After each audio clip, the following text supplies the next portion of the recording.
بسم اللہ الرحمن الرحیم۔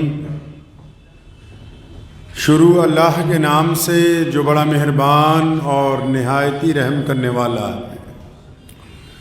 تمام حضرات درود پاک پڑھ لیجئے۔ اللہم صلی علی محمد وعلی آل محمد کما صلیت علی ابراہیم وعلی آل ابراہیم انکا حمید مجید۔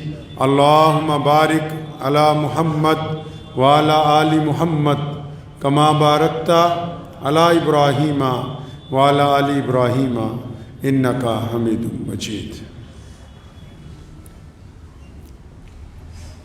اللہ کے پیارے نبی حضرت محمد رسول اللہ صلی اللہ تعالیٰ علیہ وسلم کی ذات گرامی جو ہے وہ احساس والے نبی ہیں۔ پیارے نبی حضرت محمد رسول اللہ صلی اللہ علیہ وسلم نے پوری دنیا کے انسانوں کو اس بات کی تعلیم دی ہے کہ ہم اپنے زندگی کے تمام معاملات میں احساس جو ہے اس کو بیدار کریں۔ احساس ایک ایسی رگ ہے انسان کی کہ اگر یہ زندہ ہو مردہ نہ ہو، محسوس ہوتی ہو تو انسان بہت سارے گناہوں سے بھی بچ جاتا ہے، اعمال بھی قابل قبول ہو جاتے، نیت بھی پاک رہتی ہے، اور اللہ اس کے رسول صلی اللہ تعالیٰ علیہ وسلم کی طرف سے اس کے اوپر سیدھے راستے کا کرم جو ہے وہ جاری رہتا ہے۔ نبی علیہ الصلوۃ والسلام کی سیرت پاک پر اگر ہم توجہ ڈالیں گے، ایک صحابی نبی علیہ السلام کے پاس آئے، یا رسول اللہ میرا بیٹا گم ہو گیا ہے۔ ہالینڈ میں ایک ڈاکٹر صاحب ہیں، وہ ابھی چند سال پہلے مسلمان ہوئے۔ وہ لکھتے ہیں کہ میں دنیا کے تمام مذاہب کو پڑھ رہا تھا لیکن اسلام کو نہیں پڑھتا تھا۔ میرے ذہن میں میڈیا نے ایک تصویر بنائی تھی کہ بس آج کل تو اسلام صرف دہشت گردی کا نام ہے، آج کل تو بس اسلام جو ہے اس کو صرف بدنام کیا جا رہا ہے۔ تو میں نے سمجھا کہ اور دیگر کتابیں تو پڑھی جائیں۔ تو اس دوران ایک مولانا صاحب ان کو ملے، تو انہوں نے مختصر سی بات انہیں یہ کہی، کیونکہ ان کو جب پتہ لگا کہ ڈاکٹر صاحب جو ہیں وہ تمام مذاہب کے اوپر اپنا مطالعہ کر رہے ہیں، انہوں نے کہا کہ اگر آپ کو موقع ملے تو آپ ہمارے پیارے نبی حضرت محمد رسول اللہ صلی اللہ علیہ وسلم کو بھی پڑھ کے دیکھ لیں۔ تو ڈاکٹر صاحب کہتے ہیں کہ میں نے انگریزی کی کوئی کتاب منگوائی تو جو پہلی حدیث پڑھی اس کو پڑھ کے ہی ایمان قبول کر لیا۔ جو پہلی حدیث سامنے آئی بس وہ پڑھی اور اللہ تبارک و تعالیٰ اور رسول اللہ صلی اللہ علیہ وسلم کے ساتھ عہد و پیمان ہو گیا کہ بس اب اس دین کی اتباع کرنی ہے۔ کیا حدیث پاک پڑھی انہوں نے ایک واقعہ نبی علیہ الصلوۃ والسلام کا نقل کیا ہے کہ آپ صلی اللہ علیہ وسلم مجلس میں تشریف رکھتے تھے تو ایک صحابی آئے، یا رسول اللہ میرا بیٹا گم ہو گیا، بچہ گم ہو گیا۔ اب کسی کا بچہ گم ہو جائے تو ماں باپ تو بھائی سخت پریشان ہوتے ہیں، بڑی مشکل کا وقت ہوتا ہے، وہ جن کے ساتھ حادثہ ہوتا ہے وہی احساس ان کو ہوتا ہے، دوسرا بندہ تو سمجھ ہی نہیں سکتا کہ تکلیف کیا ہے۔ اب انہوں نے جب آ کے کہا کہ یا رسول اللہ میرا بچہ 2-3 دن سے مل نہیں رہا، گم ہو گیا، ہم پریشان ہیں، تو ابھی ان کی جواب ملا بھی نہیں تھا تو مجلس میں ہی کسی صاحب نے کہا کہ میاں تمہارا بیٹا تو فلاں باغ کے اندر فلاں بچوں کے ساتھ، میں نے اس کو خود آج کھیلتے ہوئے دیکھا ہے، وہ تو وہاں ہے۔ اب انہوں نے اتنی بات سنی تو بڑی تیزی سے بھاگے اٹھ کے واپس کہ وہاں جاؤں اپنے بچے کو پکڑ کے اور اس کی ماں کے پاس لے جاؤں گا۔ تو جب وہ جانے لگے تو نبی علیہ الصلوۃ والسلام نے انہیں روکا، واپس بلایا، جلدی میں تھے۔ کہ جلدی سے چلا جاؤں. ایک باپ اپنے بچے سے بچھڑا ہوا ہو یا ماں اپنے بچے سے بچھڑی ہوئی ہو تو کتنی شدت ہوتی ہے ان کو اپنی اولاد سے ملنے کی. بعض اوقات ہم لوگ اپنے تمام معاملات بدل دیتے ہیں ایک ملاقات کے لیے، صرف کاروبار میں نقصان اٹھا لیتے ہیں، صرف رشتوں کو بچانے کے لیے دکانیں بند رکھتے ہیں کہ اتنے دن فلاں شادی میں جانا ہے، فلاں جنازے میں جانا ہے. رشتوں کو بچانے کے لیے انسان دنیاوی معاملات میں نقصان اٹھا لیتا ہے، لیکن چاہتا ہے کہ رشتے بچے رہیں. اور ماں باپ کا رشتہ تو سب سے انمول، سب سے قیمتی رشتہ ہے. تب وہ جب جا رہے تھے نبی علیہ السلام نے واپس بلایا، رک جاؤ. جی یا رسول اللہ، حکم فرمائیے. فرمایا جب اس باغ میں جاؤ گے تمہارا بچہ وہاں کھیل رہا ہو، قربان جائیں محمد رسول اللہ صلی اللہ علیہ وسلم پہ. فرمایا تمہارے بچے کا جو بھی نام ہے تو اس کو اس نام سے پکارنا ہے. اگر بچے کا نام عبداللہ ہے تو جا کے آواز لگانی ہے، عبداللہ عبداللہ، تاکہ عبداللہ آپ کو جواب دے سکے. تو یا رسول اللہ یہ کیوں؟ فرمایا کیونکہ تم اپنے بچے سے کئی دن سے بچھڑے ہوئے ہو، اور جب تم اس میدان میں جاؤ گے جہاں تمہارا بچہ کھیل رہا ہے، اگر تم نے بہت زور سے آواز لگائی تو اس آواز میں ایک درد بھی ہوگا، محبت بھی ہوگی، شدت بھی ہوگی. تم نے اگر یوں جا کے کہہ دیا میرے پیارے بچے، اے میرے لال، اے میرے جگر کے ٹکڑے،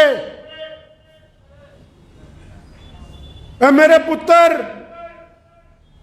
فرمایا تم تو اس محبت میں جا کے اپنے بچے کو بلاؤ گے نا کہ بچھڑا ہوا ہے، لیکن اگر تمہارے بچے کے ساتھ اس میدان میں کوئی یتیم کھیل رہا ہوا، کسی یتیم کا بچہ بیٹھا ہوا، اور جب وہ تمہاری اس شدت محبت کو دیکھے گا، ان الفاظات کو سنے گا، اس کو اپنا باپ یاد آ جائے گا. اس لیے تم جب اپنے بچے کو آواز دینا تو اس کا نام لے کے آواز دینا. اتنے احساس والے نبی ہیں کہ یہ صلی اللہ علیہ وسلم جو ہر ایک بات پہ. سیدنا انس رضی اللہ عنہ فرماتے ہیں میں تو بچپن میں رسول اللہ کے پاس آ گیا، اور جس دن بدر کے میدان میں فتح حاصل کی ہے واپس آئے ہیں، نبی علیہ السلام آرام فرما رہے ہیں. فرمایا رات کو اچانک نکل کے مسجد نبوی کے صحن میں آ گئے اور میں جاگ رہا تھا. میں یا رسول اللہ کیا بات ہے، اتنی رات کو آپ اچانک؟ تو دیکھا، کہتے میں نے غور سے دیکھا تو نبی علیہ السلام کی آپ دیدہ ہیں، آنکھوں میں آنسو ہیں. یا رسول اللہ کیا بات ہو گئی؟ تو فرمایا انس ابو بکر کو بلاؤ، عمر کو بلاؤ، عثمان کو بلاؤ، مولا علی کو بلاؤ. یا رسول اللہ کیا بات ہو گئی رات کو؟ فرمایا یہ جو تم نے قیدی لائے ہو نا، جو جنگی قیدی، کون سے قیدی؟ جو صرف اس لیے میدان میں آئے تھے کہ تمہیں قتل کرنا ہے. کون سے قیدی جو اس ارادے سے گھر سے چلے تھے کہ آپ کو نیست و نابود کریں گے، آپ کی کھوپڑیوں کو نیزوں کے اوپر لگائیں گے، آپ کو زمین دوز کر کے آئیں گے. وہ قیدی کوئی عام قیدی نہیں.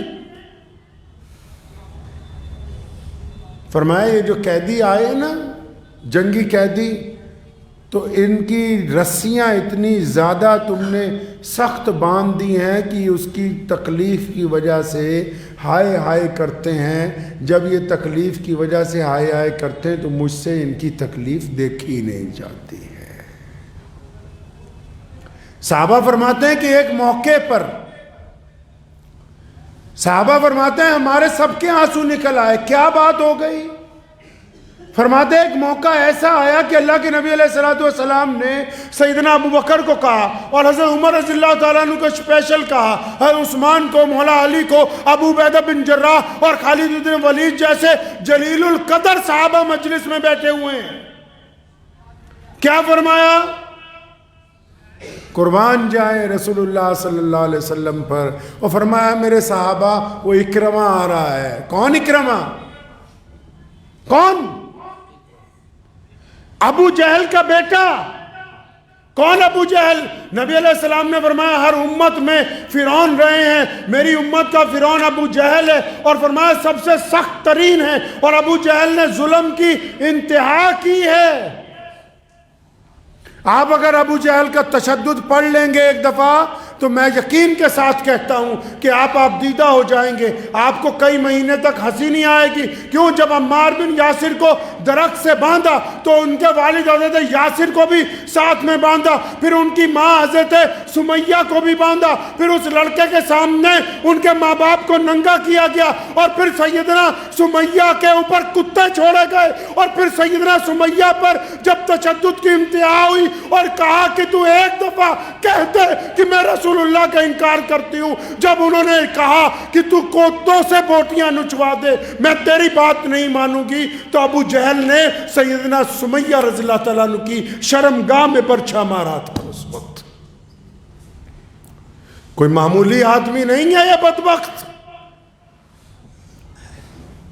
جس نے صحابہ اکرام رضی اللہ تعالیٰ عنہ کی کھالیں ادڑوائیں، جس نے گرم پانی میں صحابہ اکرام کو شہید کیا، جس نے ظلم کی انتہا کر دی، جس نے جنگیں مسلط کی ہوں، جس نے بیت اللہ میں جانے سے روکا، جس نے سر بازار پتھر مارے، جس نے گلے میں رسی ڈال کر کھینچا، جس نے بلال کے اوپر تشدد کیا،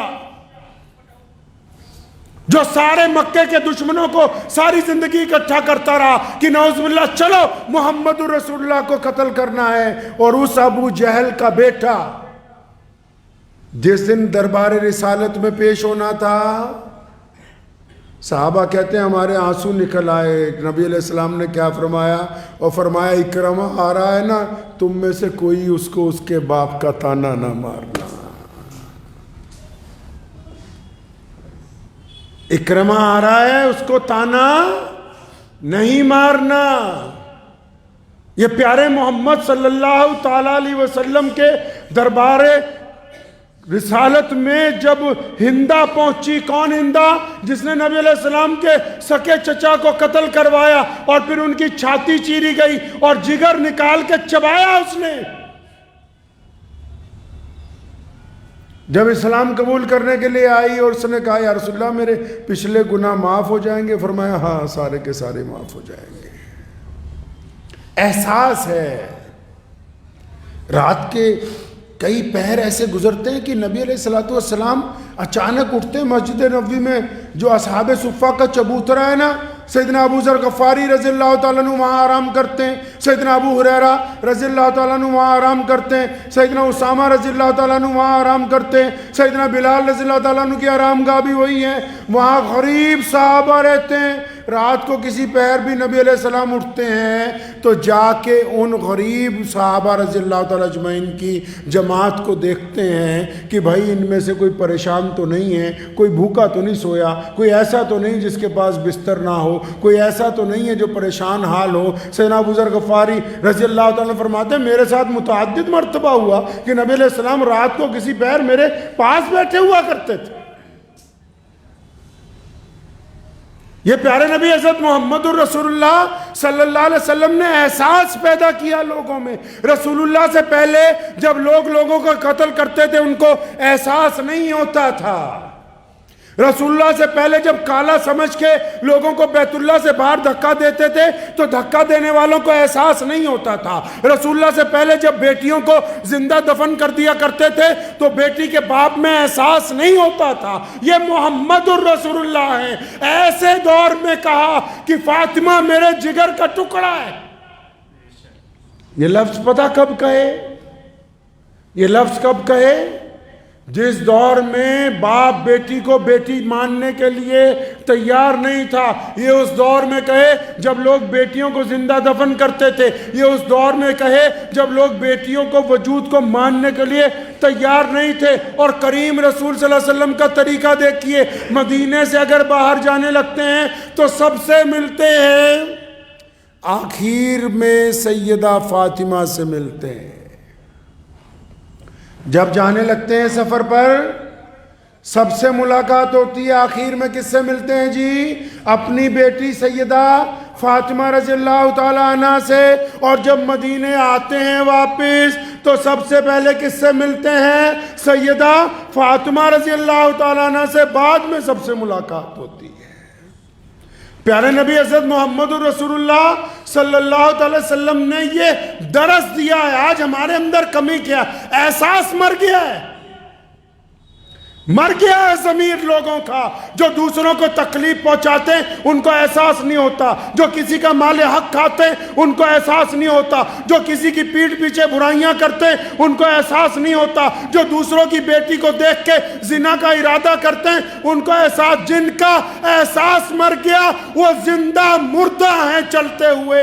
ان کے اندر جسم میں صرف جان ہے, ان کا دل زندہ نہیں ہے. زندہ انسان وہی ہے جس کا احساس باقی ہے, جس کو پتا ہو یہ بات کہ یہ جو میں لقمہ کھا رہا ہوں, یہ حلال کا ہے کہ حرام کا ہے. اگر یہ احساس زندہ ہے تو ہم اچھے انسان ہیں. اگر احساس مر گیا تو پھر ہم مردہ انسان ہیں. مردہ صرف وہی تو نہیں جو قبروں میں چلے گئے. مردہ صرف وہی تو نہیں جن کی جان نکل گئی ہے. مردہ وہ بھی تو ہیں جو حق بات نہیں کہہ سکتے. مردہ وہ بھی تو ہیں جو خاموشی سے حرام مال کھا رہے ہیں. مردہ وہ بھی تو ہیں جو جان بوجھ کے دوسروں کی بیٹیوں سے زنا کر رہے ہیں. مردہ وہ بھی تو ہیں جو ناجائز مال کا کاروبار کر رہے ہیں, کیونکہ ان کا احساس مر گیا. یہ مردہ ہے. جو تو اللہ کے راستے میں شہید ہو گئے وہ تھوڑی مردہ ہیں. قرآن نے تو ان کو کہا کہ وہ تو زندہ ہے. تو ہم کب تک زندہ ہیں؟ ہمارے اندر زندہ والی کون سی علامت ہے؟ ہمارا زندہ رہنے کا کون سا طریقہ ہے؟ کیا ہماری نماز ایک زندہ نماز ہے؟ کیا ہمارا کاروبار ایک احساس والا کاروبار ہے؟ کیا ہماری رشتہ داریاں ایک احساس والی رشتہ داریاں ہیں؟ نبی علیہ السلام قدم قدم پر احساس کرتے ہیں ہر ایک بات کا. ہم نے سمجھا سنت یہ ہے کہ سبحان اللہ کو 33 مرتبہ پڑھ لی جائے, وہ عمل کے طور پر کرنے کی سنت ہے عبادت کی. لیکن زندگی کی سنت یہ ہے کہ جب بھی بندہ سوچے تو اچھا ہی سوچے, برا نہ سوچے. ہم نے سوچا سب سے افضل صرف فجر کی سنتیں ہیں, لیکن ان سے بھی زیادہ افضل یہ ہے کہ دل کو پاک رکھنا کینے سے, بغض سے دل کو پاک رکھنا. وہ عبادت کی سنت ہے, یہ زندگی کی سنت ہے. اگر دل پاک نہیں ہے ہم سوچتے کیسے؟ کیا ہمارے اندر احساس ہے؟ کیا ہم دو بھائیوں میں احساس ہے؟ کیا جھوٹ بولتے وقت ہمیں احساس ہوتا ہے کہ ہم جھوٹ بول رہے ہیں؟ اگر یہ احساس ہوتا ہے تو ابھی ایمان باقی ہے, ہم پلٹ سکتے ہیں. اگر جھوٹ بولتے وقت بھی یہ احساس نہیں ہوتا کہ یہ جھوٹ ہے تو پھر اب ہم ایمان کی طرف پلٹنے والے ہیں نہیں ہیں. پیارے نبی صلی اللہ علیہ وسلم کیسے سوچتے ہیں؟ ہمارے نبی علیہ السلام کیسے سوچتے ہیں بھائی؟ پتہ ہے آپ کو؟ کبھی پوچھا آپ نے اپنے امام سے؟ کبھی پوچھا کسی دیندار آدمی سے کہ رسول اللہ صلی اللہ علیہ وسلم کیسے سوچتے ہیں؟ نبی علیہ السلام کے صحابہ میں سے ایک چھوٹے صحابی ہیں, ان کا نام ہے انس رضی اللہ تعالیٰ عنہ. کیا نام ہے جی؟ یاد کر لیجئے گا اس واقعے کو جو میں آپ کو سنانے لگا ہوں. سیدنا انس رضی اللہ عنہ فرماتے ہیں میں سب سے چھوٹا تھا صحابہ میں, اور فرماتے ہیں کہ میرے دل میں ایک دن ایک بات آئی, میرے ذہن میں ایک بات آئی. کیا بات آئی ذہن میں؟ فرمایا اللہ کے نبی علیہ السلام اتنا پیار کرتے ہیں, اتنا پیار کرتے ہیں, اور میں تو بچپن سے دیکھتا ہوں یہ تو سب سے ہی پیار کرتے ہیں, کسی سے ناراض ہی نہیں ہوتے, غصہ ہی نہیں آتا. تو فرماتے ہیں میں نے پلان بنایا, ارادہ کیا کہ میں کچھ ایسا کروں کہ نبی علیہ السلام کو مجھ پر تھوڑا سا غصہ آئے اور میرے پھر 2-4 لگ جائیں. آپ کو پتہ ہے پنجابی دی کہاوت ہے, ماں پیو دیاں گالاں کیو دیاں نالاں. استاد اگر یا ماں باپ اگر بچے کو مار دیں تو یہ ان کے لیے اللہ تبارک و تعالیٰ کی نعمت ہے جس کا کوئی بدل نہیں ہے. یہ نعمت ہے. یہ تو تماش بینی آج کل شروع ہوئی ہے ہمارے ہاں. کہ اگر پتہ لگ جائے ٹیچر نے اسکول میں ذرا بچے کو ڈانٹ دیا تو ماں باپ بدتمیزی کرنے پہنچتے ہیں ٹیچر کے ساتھ، جب کو ان کو پتہ نہیں کہ یہی ایک ڈانٹ ہے جو اس بچے کو اتری ہوئی پٹری سے لائن پہ لائے گی اور ایک اس کو کامیاب انسان بنائے گی۔ لیکن کیونکہ اب ماں باپ نے طے کر لیا کہ ہم نے اپنے بچے کو کامیاب نہیں بنانا، صرف بڑا کرنا ہے پال پوس کے، پھر چاہے گنڈا بنے موالی بنے، اس لیے یہ طے کر لیا کہ اگر استاد کچھ کہہ دے گا تو استاد کی بے عزتی کرنے اسکول تک جائیں گے۔ تو انس فرماتے کہ میں نے یہ ارادہ کیا کہ نبی علیہ السلام مجھے ناراضگی میں کبھی ایک آدھی چپت لگ جائے یا ایک آدھا مکہ لگ جائے، مجھ سے ناراض ہوں تو سارے صحابہ یہ کہیں گے کہ ہم سے رسول اللہ پیار کرتے تھے، صرف اکیلا انس ہوگا جو یہ کہہ سکے گا کہ میں نے رسول اللہ صلی اللہ علیہ وسلم کی مار بھی کھائی۔ الگ بننا کوئی بری بات نہیں، اپنے آپ کو الگ شناخت قائم کرنی کہ ہاں میں فلاں کام میں، کوئی ڈاکٹر بن کے اپنی شناخت قائم کر رہا ہے، کوئی انجینئر بن کے، کوئی افسر بن کے، کوئی عالم بن کے، تو فرمایا میں نے سوچا کہ ہاں کہ یار میرے اگر 2-3 لگ جائیں کسی بات پہ تو کچھ ایسی اسکیم لگاؤ۔ تو فرمایا بہت مہینے گزر گئے، کوئی اسکیم ہی نہیں لگ رہی تھی۔ ایک دن عصر کی نماز کے بعد پیارے نبی حضرت محمد رسول اللہ صلی اللہ علیہ وسلم کے پاس ودیش سے مہمان آئے ہوئے تھے۔ اب بہت سارے لوگوں کو یہ بھی نہیں پتا ہوگا، نبی علیہ الصلوۃ والسلام جو ہمارے پیارے آقا صلی اللہ علیہ وسلم ہیں، انہوں نے جب اعلان نبوت کیا پوری دنیا کے الگ الگ ملکوں میں سے وفد بن کے لوگ نبی علیہ السلام کو مدینہ منورہ ملنے آتے تھے۔ پوری دنیا میں سے آپ صلی اللہ علیہ وسلم کی خدمت میں لوگ آتے تھے وفد بنا کے کہ آپ اللہ کے نبی بن کے آئے، ہمارے ساتھ اپنا کوئی نمائندہ بھیجیے تاکہ آپ کا دین ہمارے گھر تک بھی پہنچ جائے۔ تو فرمایا کچھ مہمان آئے تو نبی علیہ السلام نے، میں موجود تھا مسجد میں، انس فرماتے ہیں کہ میں مسجد میں تھا، کچھ مہمان آئے تو نبی علیہ السلام نے مجھے کہا کہ انس بھاگ کے جاؤ بازار سے ناشتہ لاؤ۔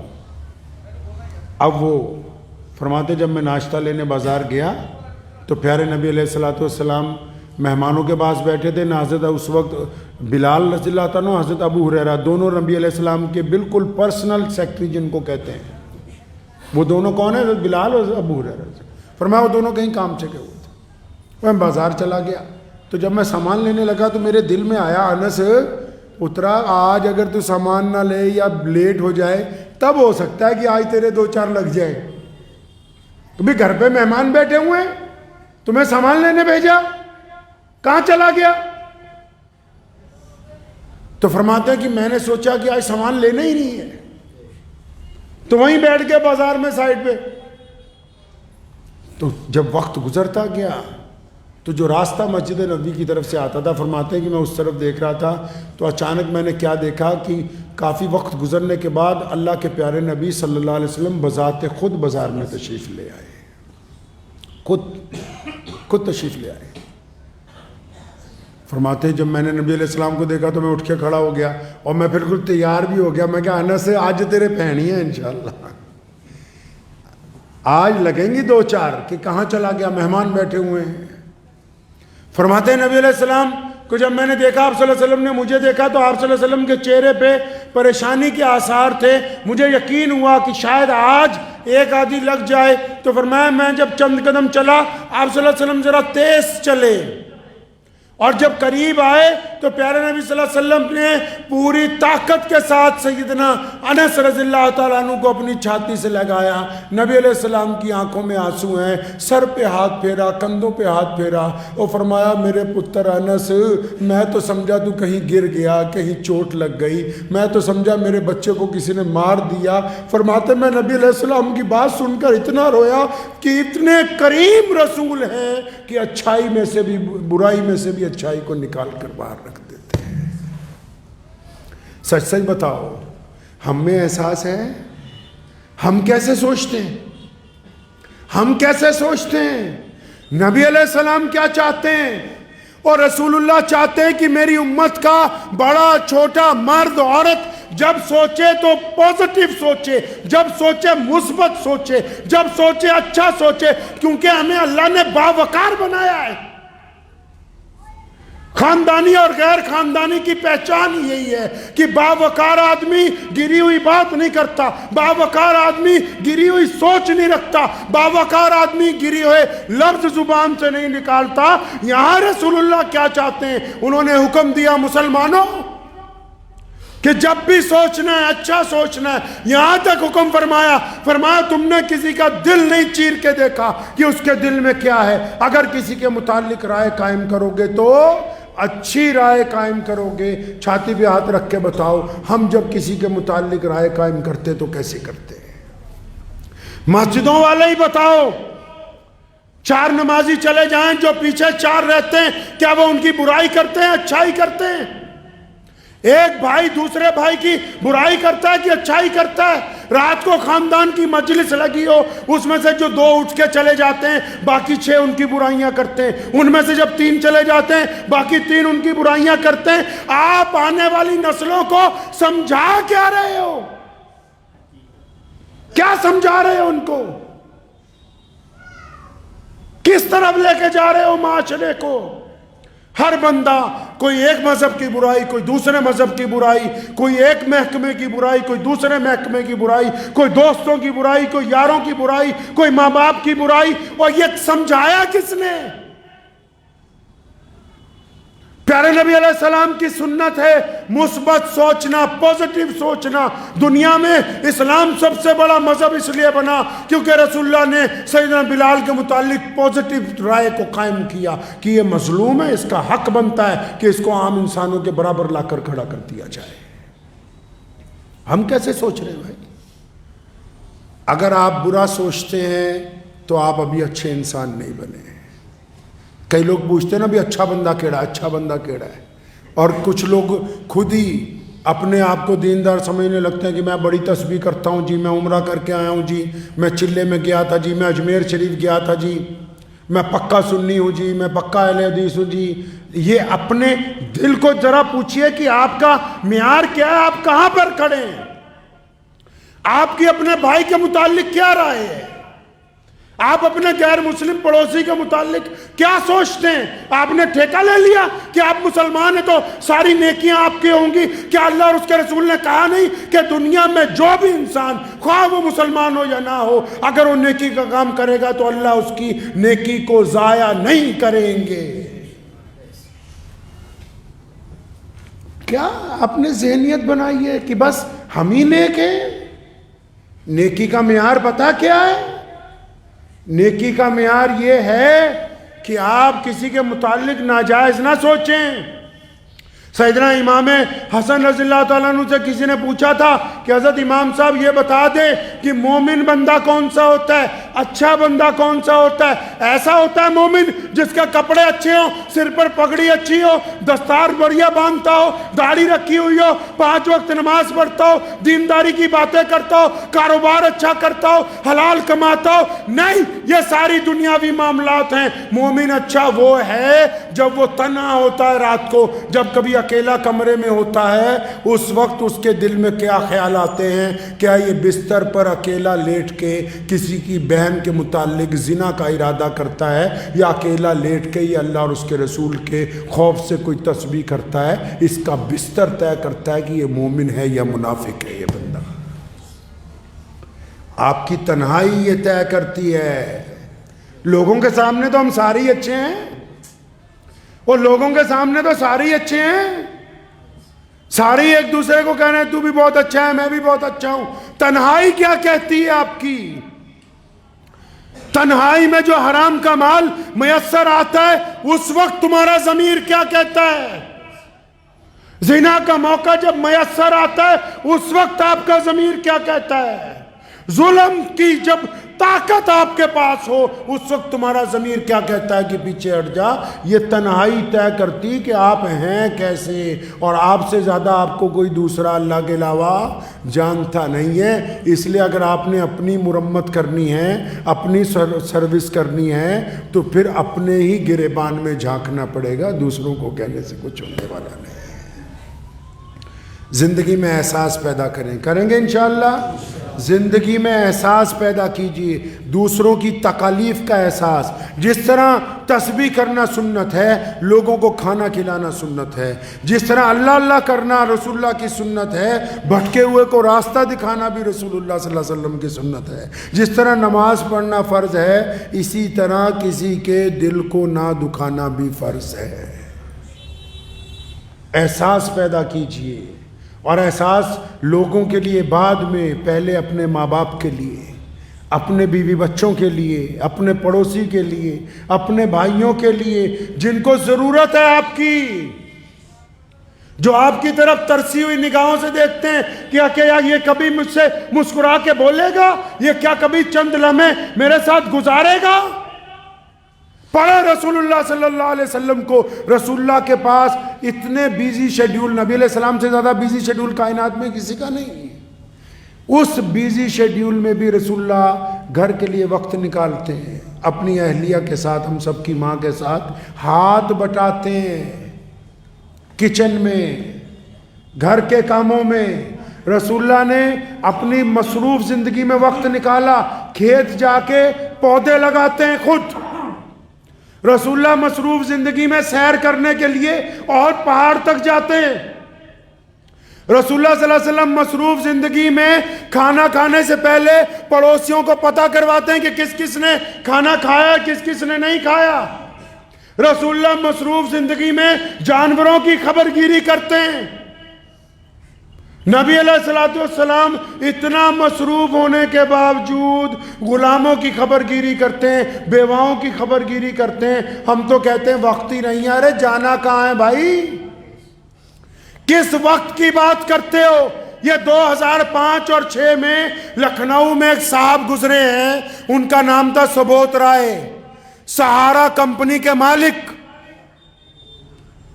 اتنا امیر آدمی کے ایک شہر بسایا، اور پھر جب اپنے بیٹوں کی شادی کی تو بیٹوں کی شادی میں دروازے پر پتہ کس کو کھڑا کیا؟ مہمانوں کو ریسیو کرنے کے لیے اس وقت کے جو بڑے سٹار تھے، میں نام نہیں لوں گا کیونکہ میں مسجد میں بیٹھا ہوں، اس وقت کے جتنے بڑے سٹار ہیں اور اب بھی، ان کو بمبئی سے بلا کے دروازے پہ کھڑا کیا کہ مہمان جب آئیں گے ان کو پھول پکڑانے ہیں تم نے. ان سٹاروں کو جن کو ملنے کے لیے لوگ ترستے ہیں. کھانا کھانے والوں کے ساتھ میزبانی کرنے کے لیے ٹیم کے بڑے بڑے لوگوں کو بلایا، دنیا کے مشہور کرکٹروں کو. اور پورے بھارت میں سارے بڑے بڑے وزیر، منتری، مکھ منتری اس شادی میں شامل ہوئے. 5,000 کروڑ روپے شادی پہ لگا دیا سبوت رائے نے. اور 2015-16 آتے آتے کنگال جب ہونے لگا تو 2 ہی بیٹے تھے جن کی شادی کی تھی، وہ امریکہ چلے گئے. بچے امریکہ چلے گئے، یہ یہاں رہ گئے. مقدمات ہوئے، جو کچھ ہوا. جب کوئی بندہ بہت زیادہ ترقی پہ آتا ہے تو بعض اوقات تنزلی بھی آ جاتی ہے، کوئی بڑی بات نہیں ہے. جو بڑی بات سنانی وہ اب آپ کو آخر میں سنانی ہے. وہ بڑی بات یہ ہے کہ اب جب ان کا انتقال ہوا ابھی 5-6 دن پہلے، تو ان کے بیٹوں کو پیغام بھیجا، وہ بھی آ جاؤ تمہارے ابا کا انتقال ہو گیا. کن بیٹوں کو؟ جن کی شادی میں ساری دنیا اکٹھی کی، جن کو خوشی دینے کے لیے بڑے بڑے امیر زادوں کو پیسے دے کے دربان بنا دیا. بیٹے آئے نہیں باپ کے جنازے میں. یہ اس ہفتے کی بات بتا رہا ہوں، بیٹے آئے نہیں. قرآن نے کہا ہے، ہم نے مانا کہ اولاد نعمت ہے، دولت نعمت ہے، لیکن قرآن نے کہا یہ فتنہ بھی ہے. اور اتنا ان کے پیچھے لگ گئے کہ تم نے اپنی زندگی برباد کر لی. جو چیزیں تم نے اپنے ساتھ لے کے جانی تھی وہ بھی ان کے چکر میں یہی چھوڑ گئے ہو. ان کے لیے ٹھگیاں مار رہے ہو جو تمہارے جنازے میں آنے کے لیے تیار نہیں ہے. ان کے لیے بے ایمانیاں کر رہے ہو جن کی اولاد کے آنکھ میں ایک آنسو نہیں ہے. ایسی اولادوں کو دیکھ کے آیا ہوں میں، ایک آنسو نہیں تھا باپ کے انتقال کے وقت. اس پیسے کو کیا کرنا ہے کہ اٹھا کے پھینکو باہر، جلدی لے جاؤ، جلدی جنازہ اٹھاؤ، کپڑے بھی اس کے لے جاؤ، بستر بھی لے جاؤ. کوئی بدرو تھی تمہارے گھر میں؟ یہ اس لیے ایسا ہوا کیونکہ آپ نے اپنی اولاد کے دل میں احساس ہمدردی کو پیدا نہیں ہونے دیا. آپ نے رشتوں کو پیسوں سے تولا ساری زندگی. آپ ہر چیز میں دولت کا دخل کرتے رہے. آپ بھول ہی گئے ان کو سمجھانا کہ باپ اپنی جگہ ہوتا ہے, ماں اپنی جگہ ہوتی ہے, چچاؤں کا احترام ہوتا ہے, بھائیوں کا احترام ہوتا ہے, پڑوسیوں کا احترام ہوتا ہے. یتیم مسکین کو ٹھوکر نہیں ماری جا سکتی, غریب کے ساتھ بدتمیزی نہیں کی جا سکتی. راہ چلتے ہوئے اگر امیر بڑی گاڑی میں چل رہا ہے تب بھی کسی غریب کے گزرنے کے راستے کو نہیں. ہم نے احساس ختم کر دیا, اور جب احساس ختم ہوا تو اولاد مردہ دل ہو گئی, مردہ دل ہو گئی. تو احساس زندہ رکھیے, یہ نبی علیہ السلام کی سنت ہے. کس کی سنت ہے جی؟